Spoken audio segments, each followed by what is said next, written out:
मेरा नाम ब्रह्मा कुमारी रतन मोहिनी।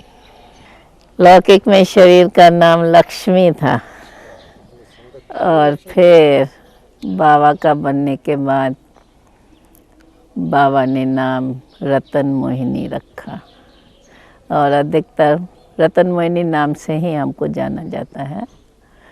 और इस ज्ञान यज्ञ में शुरू से जब से इस यज्ञ की स्थापना हुई है तब से ही हम इस ज्ञान मार्ग में आए हुए हैं।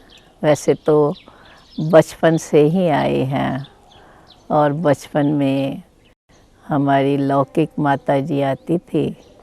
जब उसके साथ एक बार सत्संग में आए और सत्संग में बैठने से जब वहाँ ओम की धुनी चल रही थी तो एकदम पीसफुल एटमॉस्फेयर के अंदर हम ऐसे शांत अवस्था में बैठ गई जो सत्संग पूरा भी हो गया लेकिन हमें पता नहीं चला। तो ऐसे 1-1.5 घंटा उसी अवस्था में बैठे रहे, जैसे कि अशरीरी अवस्था कही जाए, परंतु उसमें ऐसा नहीं कि मैंने कोई दृश्य देखा या क्या, लेकिन ऐसे शांत अवस्था में और एक बहुत मीठी शांति का अनुभव हो रहा था।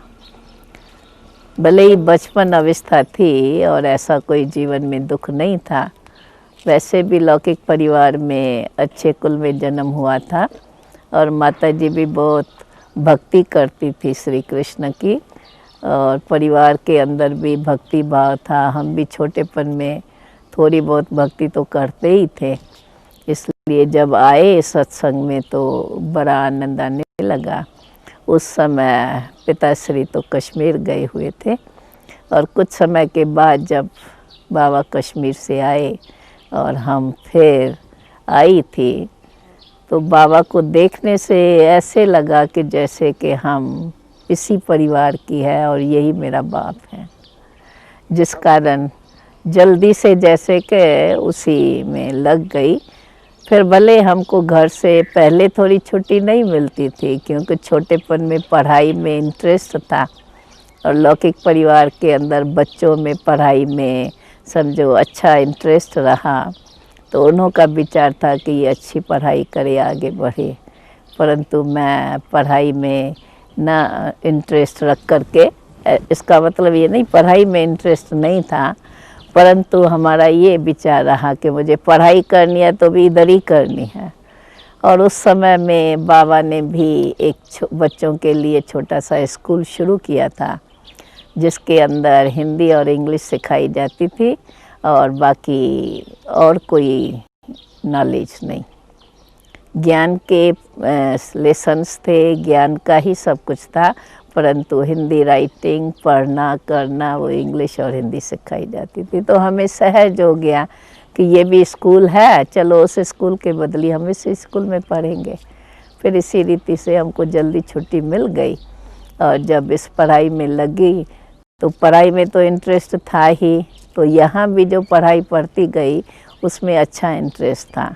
इसमें केवल 3 क्लासेस रखे गए थे, एक छोटे बच्चों का, दूसरा बीच वालों का और एक बड़े का। तो मुझे शुरू से ही बड़े क्लास में बिठाया गया क्योंकि पढ़ाई में रुचि भी थी और होशियार भी थी।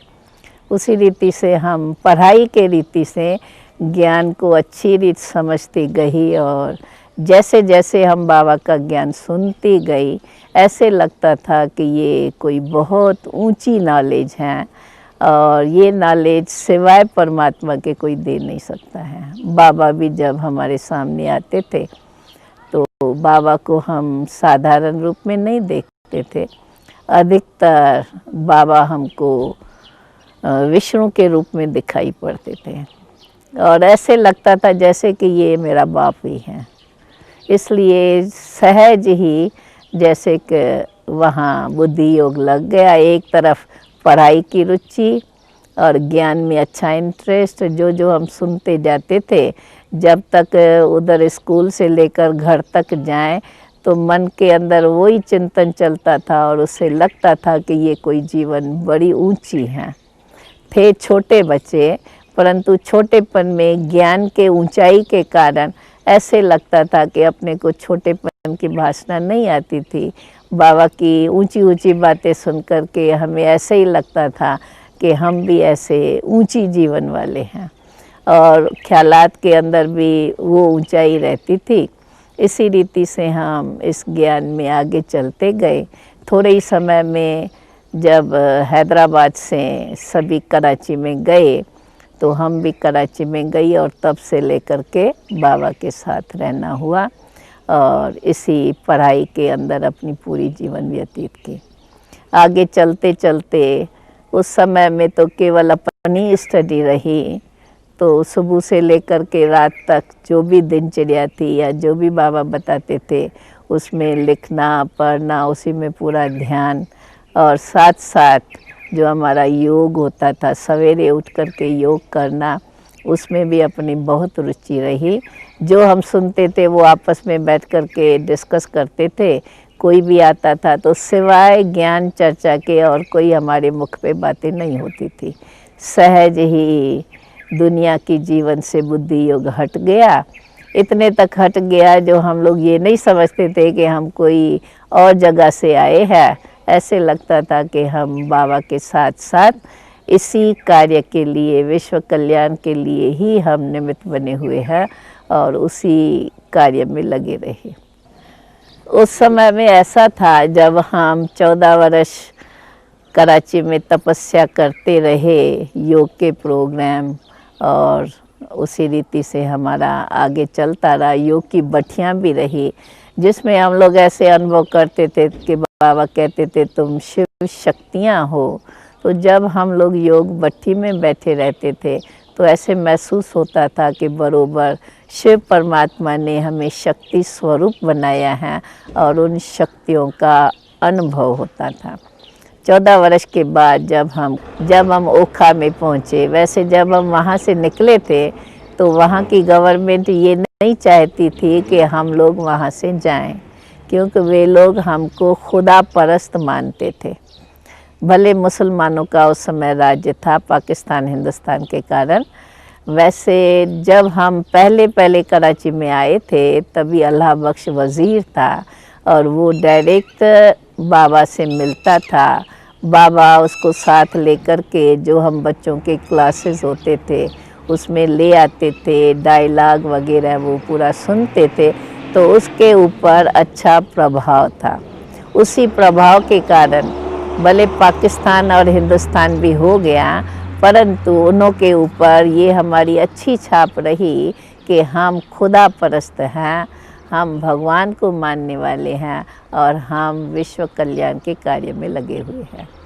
फिर जब हम पाकिस्तान छोड़ कर के भारत में आए तो स्टीमर में, जब स्टीमर जिस टाइम पर पहुंचने वाला था वो ज़रा लेट हो गया। वैसे हम लोगों का प्रोग्राम ऐसा था कि स्टीमर ओखा बंदर में पहुंचेगा, वहाँ हम लोग उतर करके और पूरा प्रोग्राम जो भी ओखा के लोग हैं उन्हों को हम ये भगवान का संदेश देंगे और उसके अंदर संदेश दे करके बड़ी सभा के अंदर फिर हम ट्रेन के द्वारा आबू में जाएंगे। परंतु लेट होने के कारण वो प्रोग्राम नहीं हो सका और फिर हम जल्दी ही ट्रेन पकड़ के और सब आबू में आ गए। आबू में आने से ज़रा शहर से, माना समुद्र के किनारे से और एकदम पहाड़ों पर आए, तो उस समय मौसम और इस सब का असर थोड़ा सबके तबीयत पर हुआ, परंतु थोड़े समय के बाद फिर वो सारा हम ठीक रहे।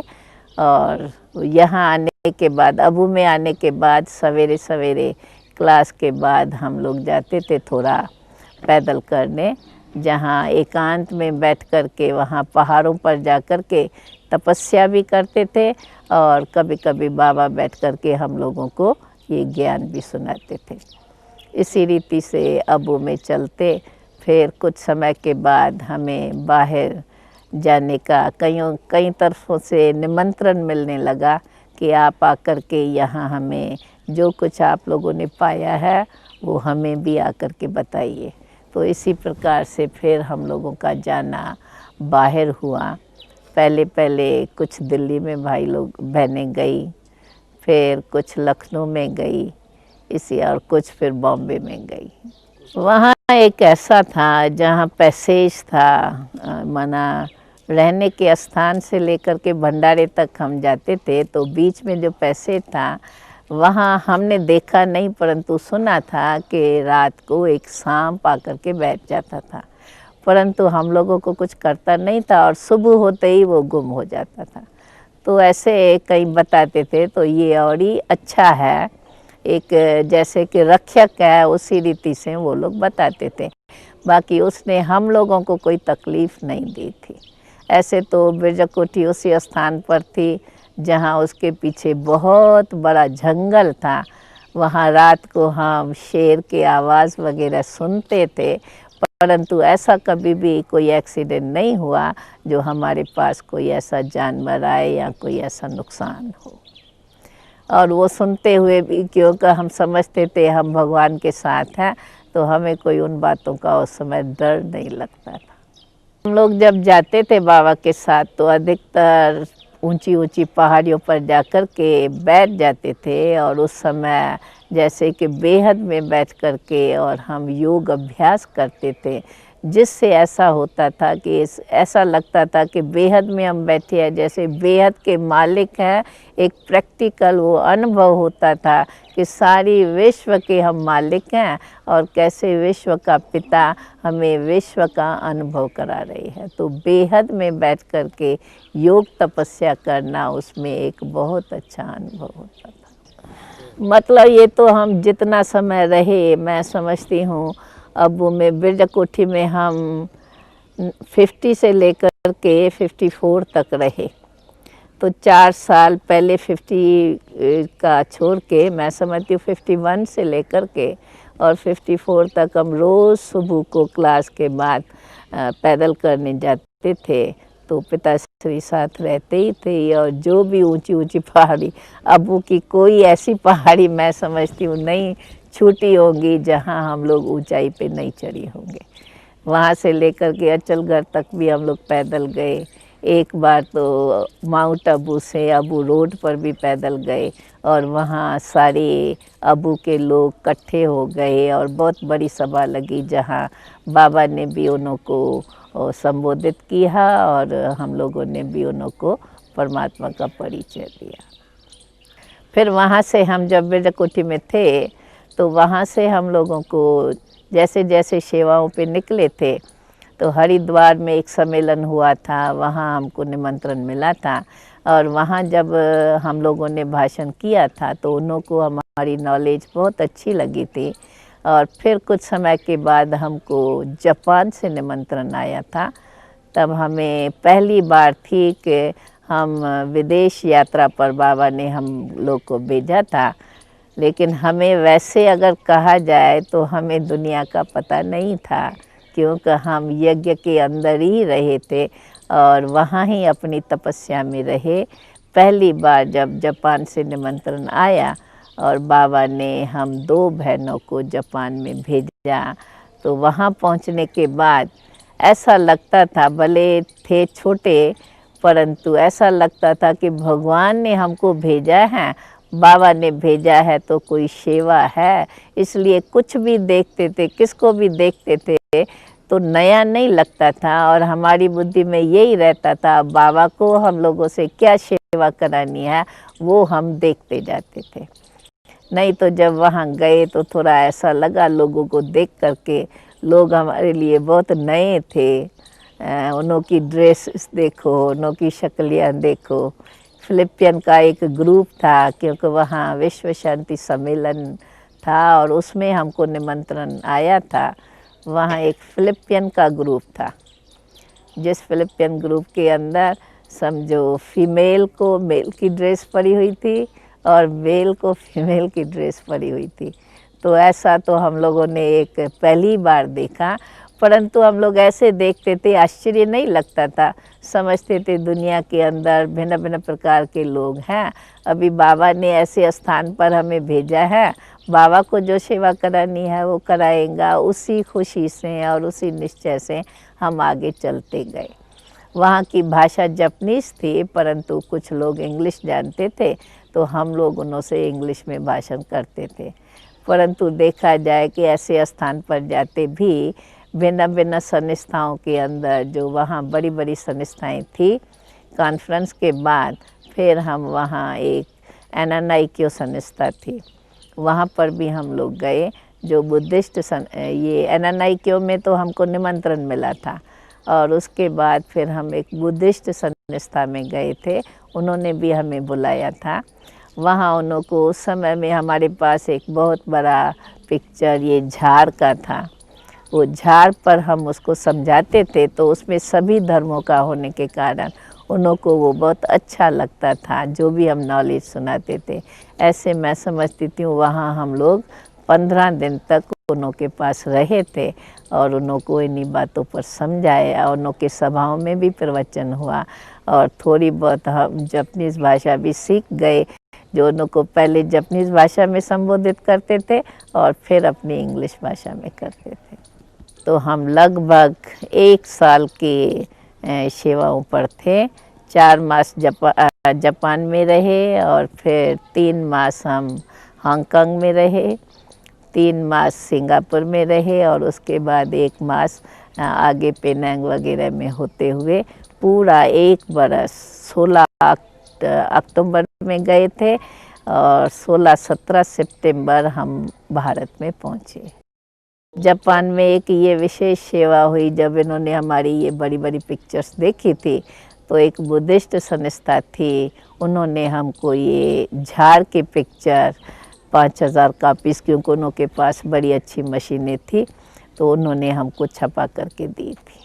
तो हम लोगों को लक्ष्य था कि जब हम आए हैं इतना दूर और बाबा ने हम लोगों को भेजा है सेवा के लिए, तो हमको कुछ अच्छी सेवा करके, माना लोगों को संदेश पहुंचा करके और सबको उनमें से कोई रिज़ल्ट निकाल के ही जाना है। तो इसी लक्ष्य से हम लोग वहाँ चलते रहे।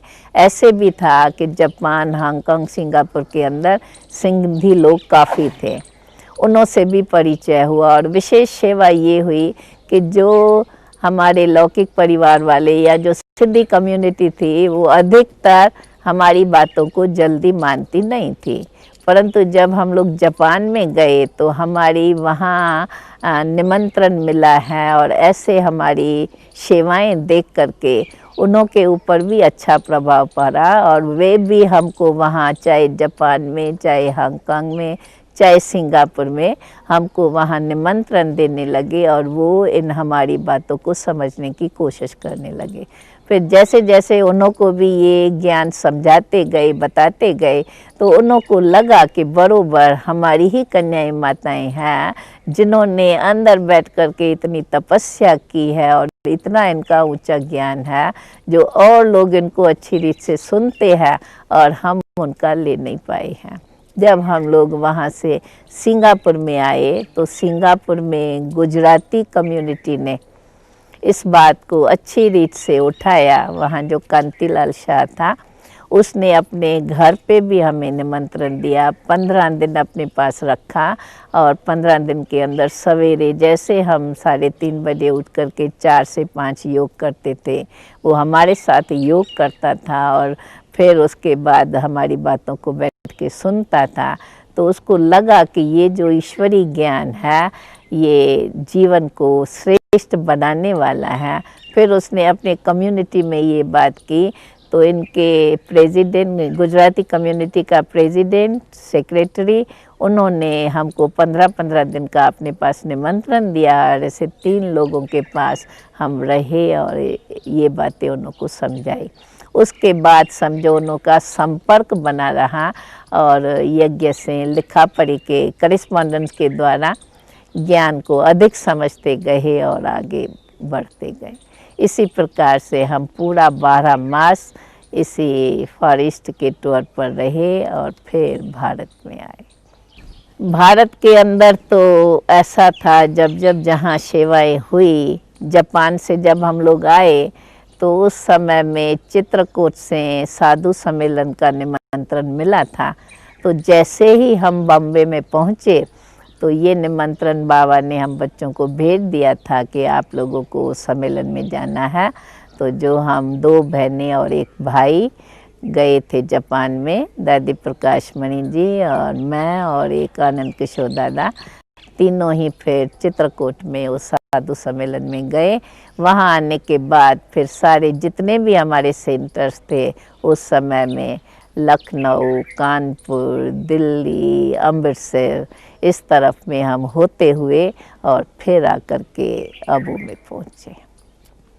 प्रेजेंट समय में हम माउंट आबू हेडक्वार्टर्स में रहती है और यहाँ पर अधिकतर जो टीचर्स ट्रेनिंग का कार्य है, कुमारियों को ट्रेनिंग दे करके और टीचर्स लायक बनाना अथवा सेंटर्स पर रहने के योग्य बने, उसकी ट्रेनिंग का कार्य करती हूँ। साथ साथ राजस्थान के जो भी सेंटर्स हैं उसके भी सेवा का कार्य मेरे पर है और यज्ञ के अंदर भी जो सभी सेंटर्स हैं उनके सर्टिफाइड का कार्य मेरे पर दिया हुआ है। टीचर्स जो भी सेंटर्स पर रहती हैं उनके पूरे डॉक्यूमेंट्स रहते हैं यहाँ ऑफिस में, तो ये सारा कार्य हेडक्वार्टर्स में करते हैं। बाकी हेडक्वार्टर के अंदर जो भी भाई बहनें आते हैं, क्लासेस वगैरह होते हैं, तो उसमें अपनी सेवाएं रहती हैं।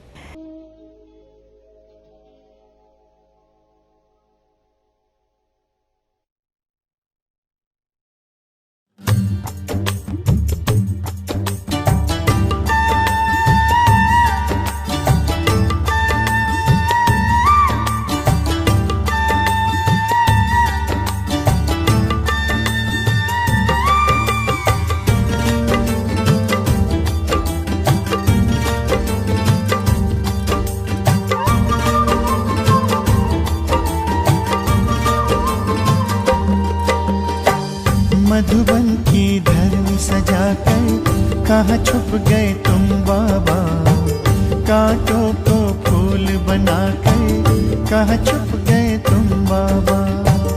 मधुबन की धरनी सजाकर कहाँ छुप गए तुम बाबा, कांटों को फूल बनाकर कहाँ छुप गए तुम बाबा।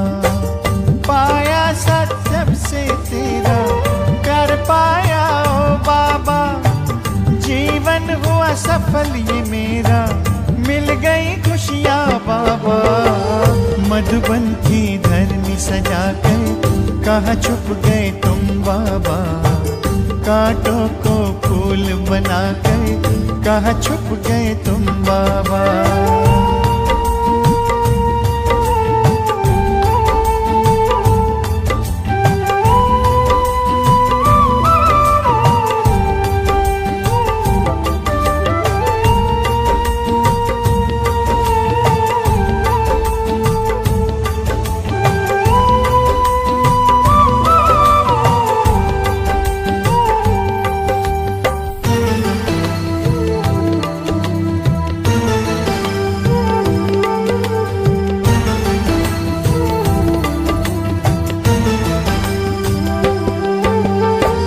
जब से पकड़ा तूने हाथ, मन में हुआ प्रकाश, फैला ज्ञान का उजियारा, रोशन हुआ प्रभात।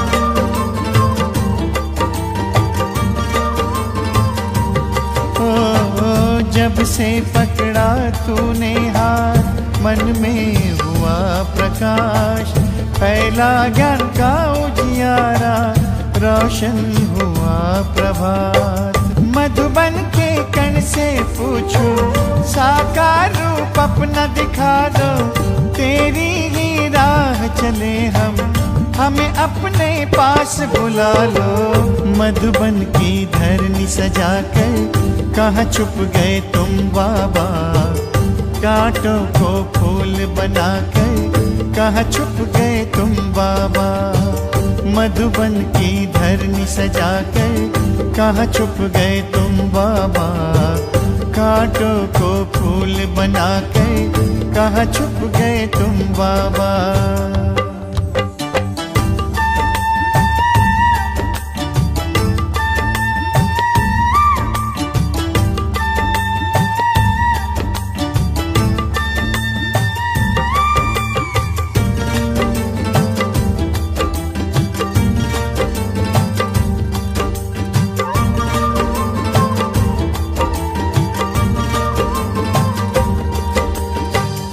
तेरे श्रेष्ठ कर्म की गाथा हमको सब है सुनाए। तुझसे मिलने की आशा लेकर मधुबन सब आए।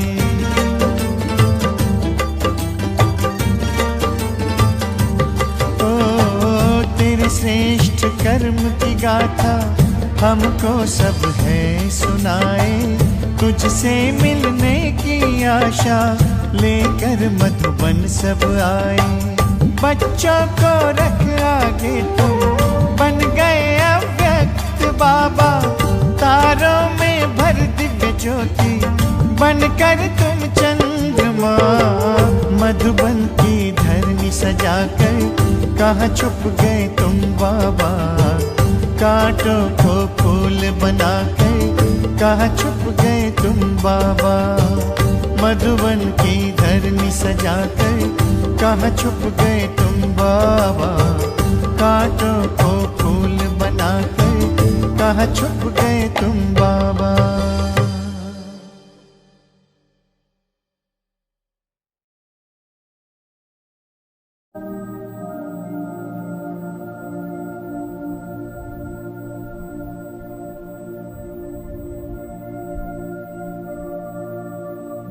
देखो अपने आप को एक चमकता सितारा।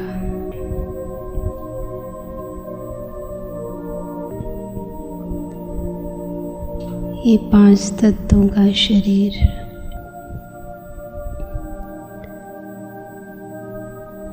मस्तक के बीच में चैतन्य आत्मा। ध्यान से देखो, अति सूक्ष्म।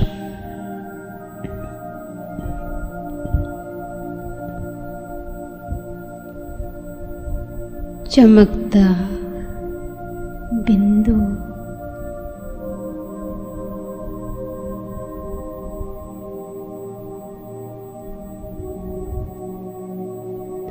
शरीर के एक एक अंग को ध्यान से देखो।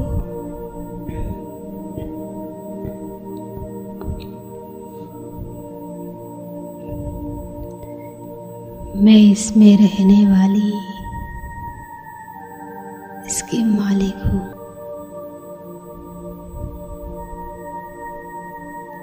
देखो मस्तक के बीच आत्मा बैठकर क्या विचार कर रही है।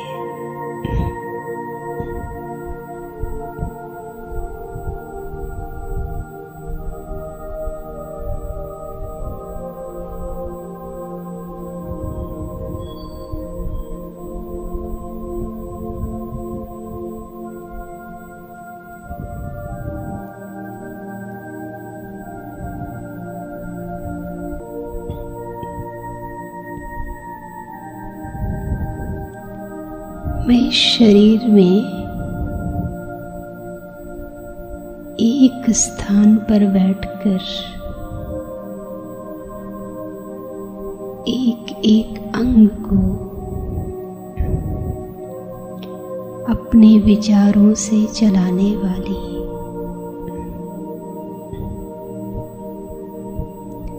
मालिक हूँ।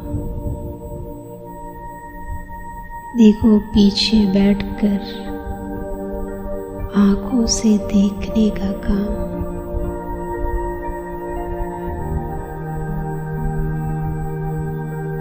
कानों से सुनने का काम,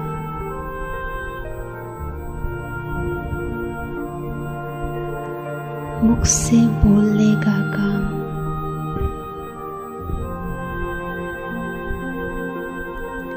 जैसे इस घर की एक खिड़कियां हो और आत्मा अंदर बैठकर बाहर के एक एक दृश्य को अंदर महसूस करती है।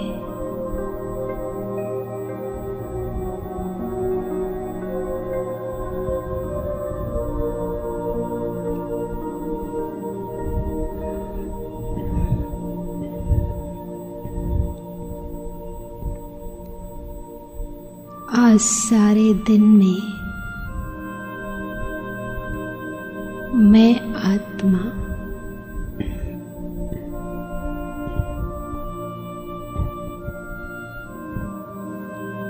इन कर्मेंद्रियों से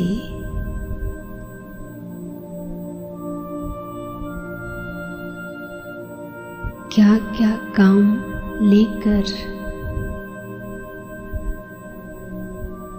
कैसा महसूस कर रही हूँ। एक बार सारे दिन पर नजर डालो।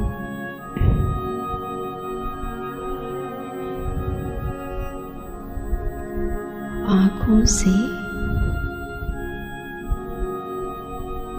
कोई मेरे इच्छा अनुसार दृश्य नहीं था।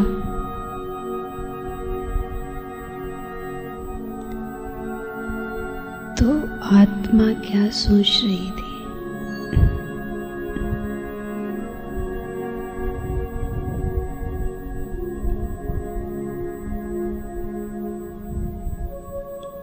कानों से किसी का मैसेज सुनाई दिया। उस आवाज पर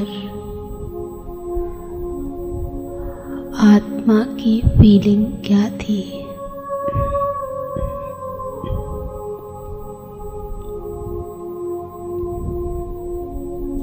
महसूस करो कि मैं अपनी शांत स्वरूप स्थिति में सारा दिन स्थित रही।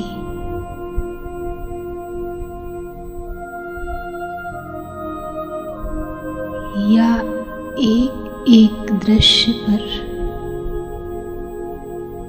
एक एक मैसेज पर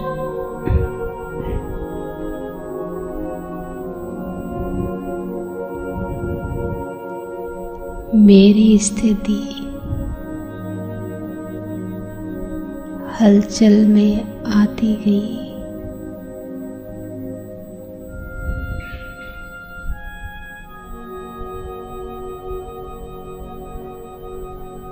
मैं शांत स्वरूप आत्मा हूँ।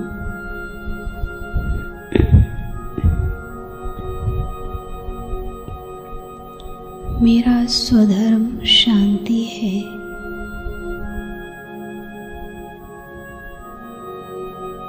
बाहर की हलचल से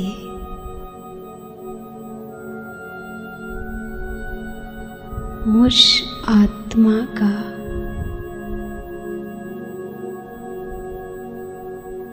हिल जाना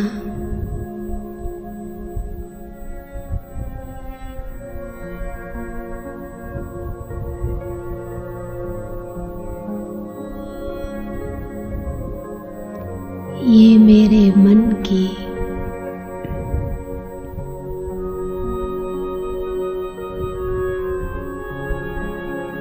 ओरिजिनल स्टेज नहीं है।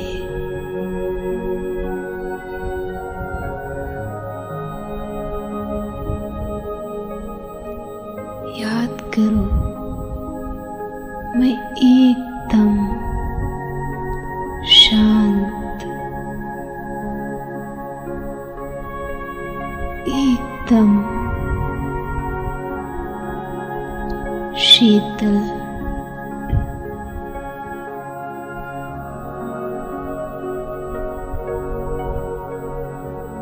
परम धाम की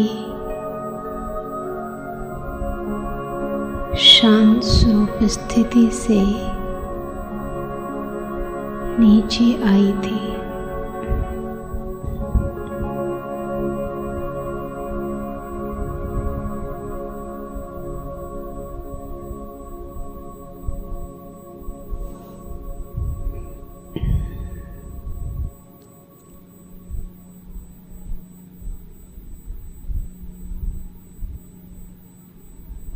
आज उस स्थिति को प्राप्त करने के लिए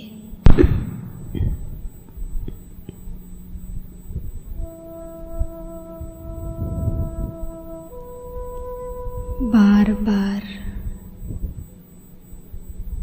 मेहनत करनी पड़ती है।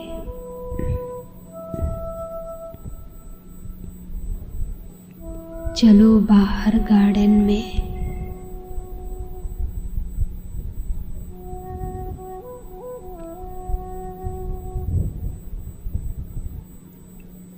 बैठ जाओ एक स्थान पर और प्रकृति की शांति को फील करो।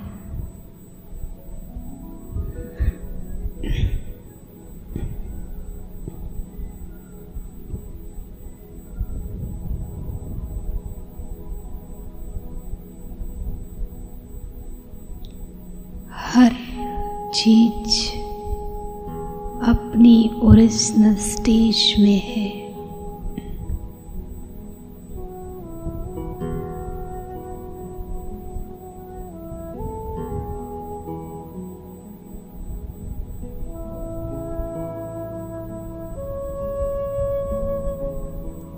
मैं भी शांत स्वरूप आत्मा हूँ।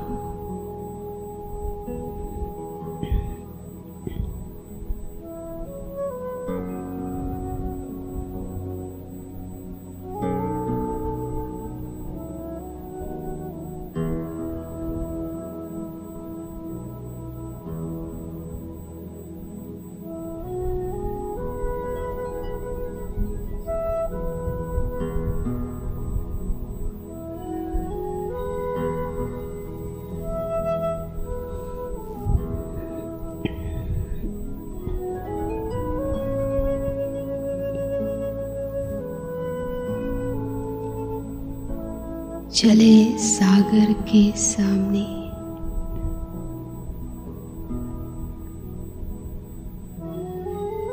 शांत एकांत निर्जन स्थान।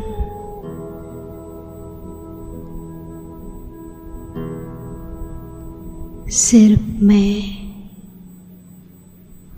और सामने सागर।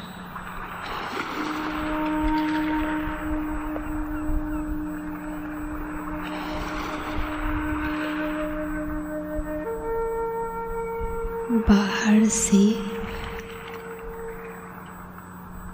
नदियों का प्रवाह, लहरों की हलचल,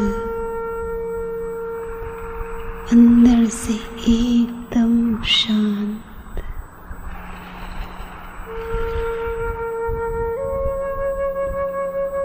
बैठ जाए उसके किनारे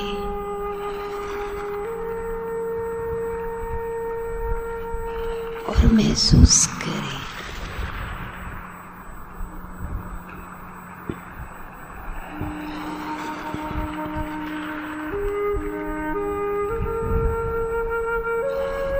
अपने अंदर की शांति कि मैं एकदम शांत हूँ। बाहर की कोई भी हलचल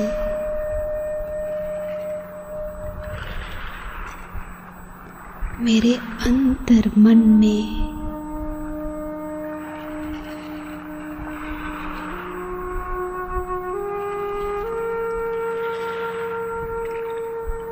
उथल पुथल नहीं कर सकती।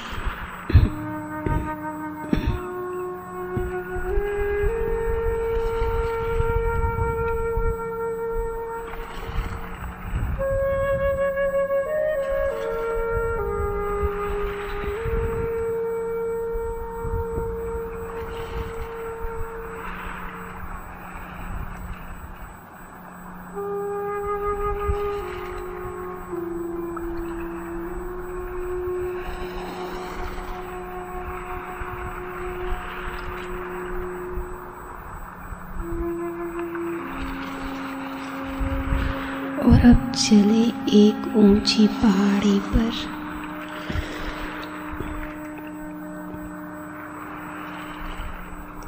अस्त हो रहे सूर्य को देखें।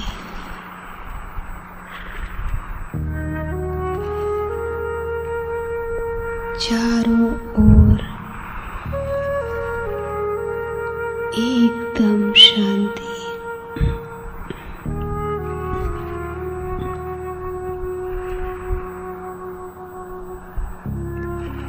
अस्त हो रहे सूर्य को ध्यान से देखो। कोई ताप नहीं,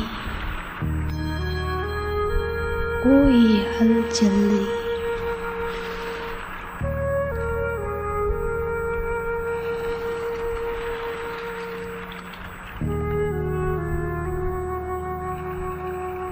अपने अंतर मन को उस शांति की स्टेज में स्थित करो।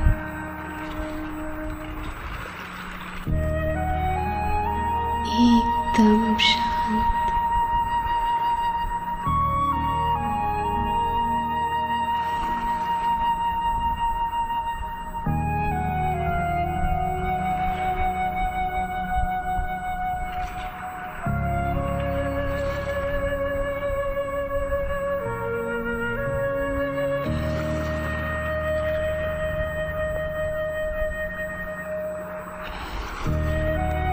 महसूस करो चारों ओर शांति ही शांति, और उसके बीच में मैं आत्मा एकदम शांत।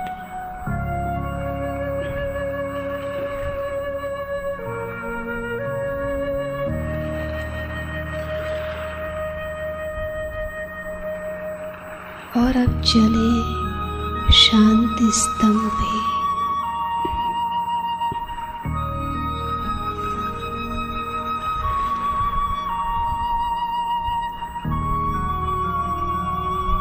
पूरे पांडव भवन में शांति का संसार लगा है।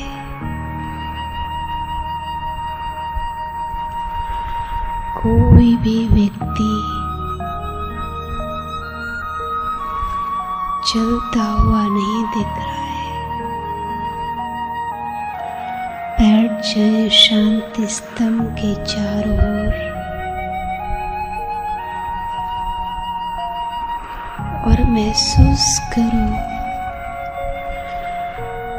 शांति स्तंभ के शांति के प्रकंपन।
श्वेत वस्त्रों में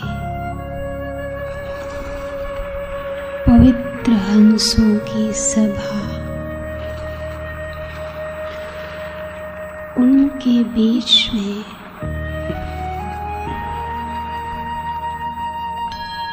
शांति की अनुभूति।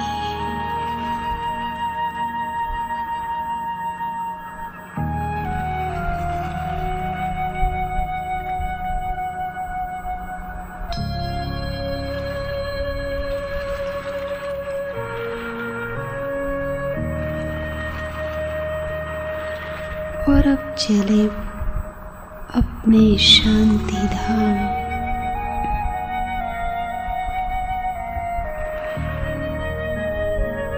पृथ्वी से निकलकर ऊपर की ओर चले शांति सागर से शांति धाम में मिलने के लिए।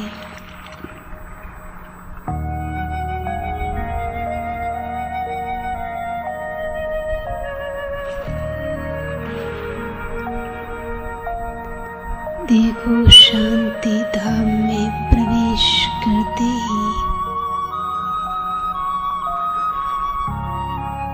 असीम शांति की अनुभूति।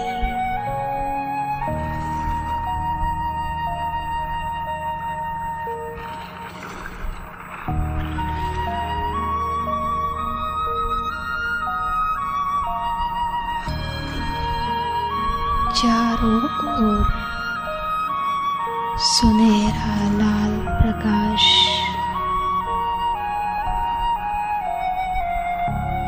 और शांति शांति।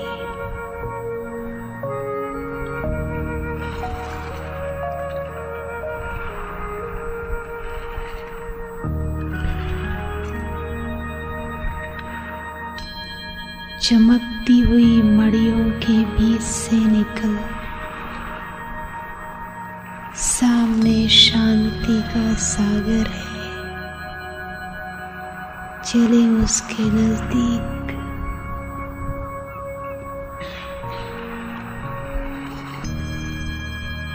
जैसे शांति का निर्मल निर्झर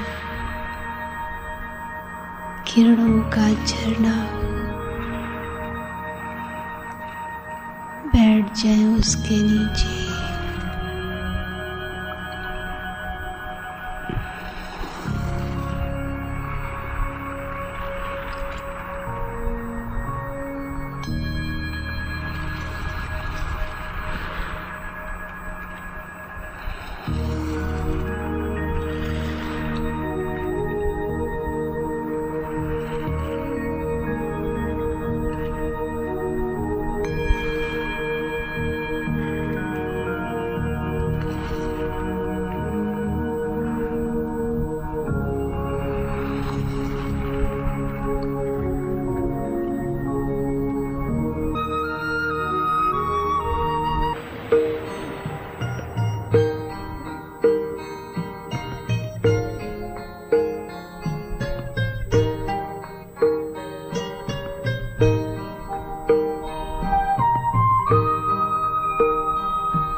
वन पावन बन महका,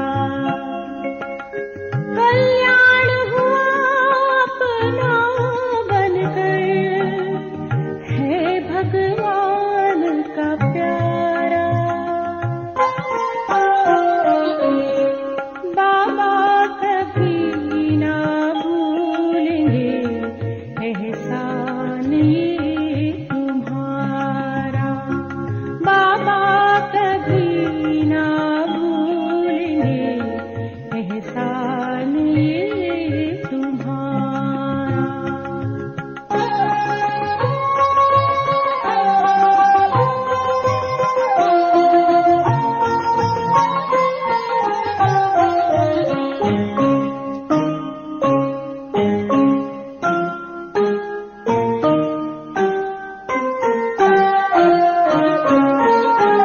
कस्तूरी सी फैल रही है खुशबू से